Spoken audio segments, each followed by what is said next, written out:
Hello. To read all the stories in full, please go to www.steveuk.blog. Thank you. Short story 176, The Abandoned Bakery. The late afternoon sun cast long shadows across the park as the old woman sat on her weathered bench, feeding the pigeons. Her hands, gnarled with age, crumbled pieces of bread, scattering them on the ground. The pigeons, a motley crew of grey and brown, flocked around her, their beady eyes fixed on the offerings. One pigeon, bolder than the rest, hopped closer, its head bobbing with anticipation. The woman smiled, her eyes crinkling at the corners, and extended a piece of bread. The bird pecked it cautiously, then swallowed it whole. Suddenly a young man rushed past, his face etched with worry. He didn't see the woman, and his shoulder collided with hers, sent her sprawling onto the ground. The pigeons scattered, startled by the commotion. The woman gasped in pain, clutching her side. The young man, a medical student named Alex, quickly assessed the situation. He saw that her ankle was swollen and twisted at an unnatural angle. "I think it's broken," he said, his voice calm despite his own rising anxiety. "We need to get you to a hospital." He carefully helped her to her feet, then slung her arm around his shoulder. He looked around for help, but the park was deserted at this time of day. "I can't carry you," he admitted. Do you have a phone?" The woman shook her head. "No, I left it at home." Alex thought for a moment. He remembered seeing an abandoned building across the street, a former bakery that had been closed for years. It was a long shot, but it was their only option. "There's an old building across the street," he said. "It's empty, but maybe we can find something to help us get you there." The woman nodded weakly. With Alex's support, they made their way across the street, the pain in her ankle worsening with each step. Inside the dusty, abandoned bakery, they found a rickety old chair. Alex carefully helped the woman sit down, then used a piece of rope he found lying around to fashion a makeshift splint for her ankle. "This will have to do for now," he said, tying the rope securely. "I'll go get help." He left the woman alone in the dark, echoing building, promising to return as soon as possible. The woman, despite her pain, felt a flicker of hope. This young man, a stranger moments ago, had stopped to help her. In her time of need, he had shown kindness and compassion, reminding her of the goodness that still existed in the world. As Alex hurried back to the park, he spotted a police car patrolling the area. He flagged them down, explaining the situation. The officers, kind and efficient, called for an ambulance and helped the woman into the vehicle. At the hospital, the woman received treatment for her broken ankle. Alex stayed with her until her family arrived, then quietly slipped away. He never expected any recognition for his actions, but the woman's grateful smile as she was wheeled away stayed with him, a reminder of the power of a simple act of kindness. The next day, Alex returned to the park, hoping to see the woman again. He found her sitting on the same bench, her ankle still in a cast, but her face beaming with a warm smile. "Thank you for everything yesterday," she said, her voice filled with gratitude. "You saved me." Alex smiled back, feeling a warmth spread through him. "It was nothing," he said, though he knew it wasn't entirely true. He had made a difference, and that was all that mattered. From that day on, Alex and the woman became friends. They would meet in the park often, sharing stories and laughter. The abandoned bakery, once a symbol of decay, became a reminder of the unexpected kindness that can blossom even in the most unlikely places. Their friendship continued to grow, a testament to the human capacity for connection and the enduring power of a single act of compassion. The memory of that day in the park, a stranger's kindness in the face of adversity, remained etched in their hearts, a reminder that even the smallest gestures can have a profound impact on the lives of others. As their friendship deepened, Alex learned more about the woman's life. He discovered that she was a retired teacher, her life dedicated to nurturing young minds. She had lost her husband years ago and lived alone, finding solace in the quiet routine of her days. One day, while sharing a picnic lunch in the park, the woman confessed, "I was so scared that day, Alex. I thought I was going to be stuck there all night." Alex smiled warmly. "I'm glad I could help, Emily. You're always welcome here." Their bond deepened, transcending the initial act of kindness. They found comfort and companionship in each other's company, their lives enriched by the unexpected connection forged in the heart of a deserted park. As weeks turned into months, their friendship blossomed. Alex would often visit Emily at her small apartment, bringing her groceries and helping with chores. He learned about her childhood spent on a farm, her mischievous younger brother, and her lifelong love of reading. In return, Emily shared stories of her teaching days, the bright faces of her students, and the challenges of a single life after her husband's passing.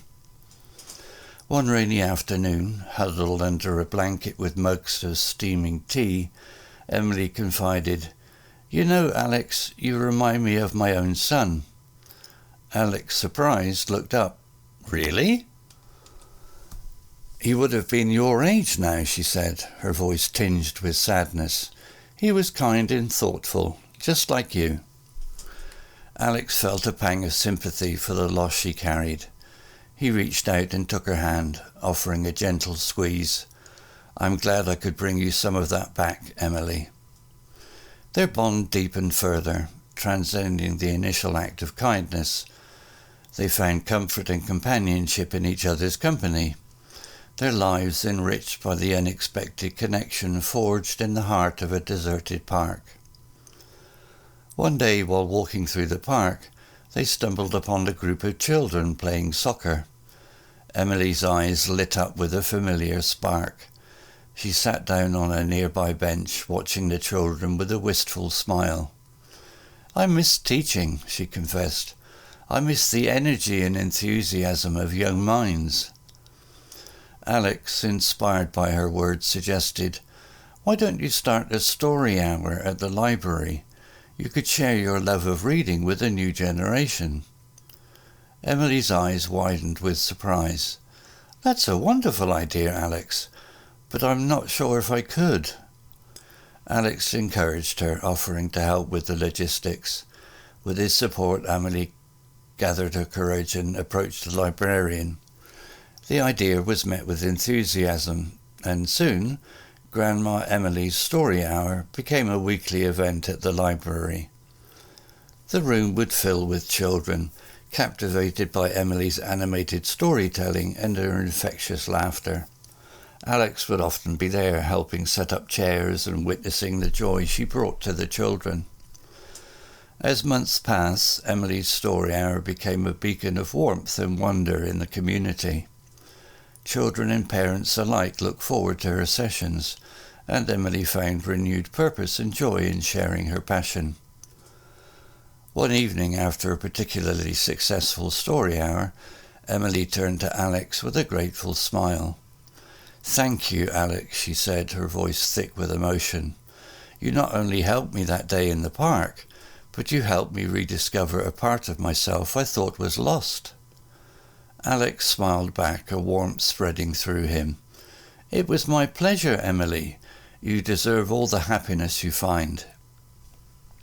Their friendship continued to flourish, a testament to the human capacity for connection and the enduring power of a single act of kindness. The memory of that day in the park, a stranger's kindness in the face of adversity, remained etched in their hearts, a reminder that even the smallest gestures can have a profound impact on the lives of others. The abandoned bakery, once a symbol of decay, became a cherished landmark for them. It served as a constant reminder of the unexpected friendship that blossomed from a chance encounter, a testament to the kindness and compassion that can bloom even in the most unlikely places. Usual vocabulary notes. Gnarled, adjective, twisted and knotted, often due to age or wear. Motley crew, noun phrase, a diverse or mixed group of people. Beady eyes, adjective phrase, small, bright and watchful eyes. Collision, noun, a forceful meeting of two or more objects. Commotion, noun, a state of noisy confusion or disturbance.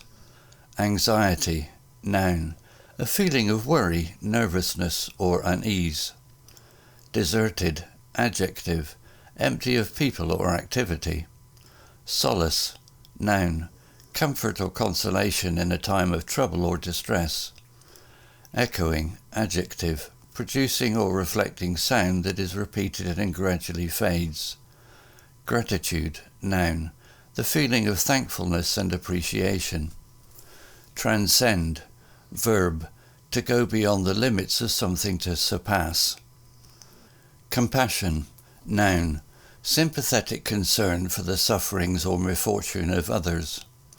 Adversity, noun, hardship or misfortune.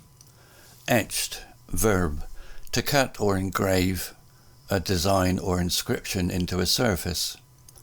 Blossoming, verb, to develop or flourish. Beacon, noun, a source of light or hope.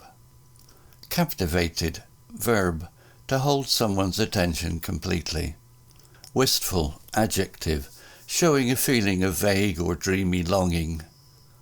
Logistics, noun, the details of planning and organizing something. Enthusiasm, noun, a feeling or expression of strong excitement, interest or approval. Purpose, noun, the reason for which something exists or is done. Cherished, adjective, held dear and valued. Additional vocabulary notes. Late afternoon, the period between the middle of the afternoon and sunset. Weathered, showing signs of wear and tear due to exposure to the elements.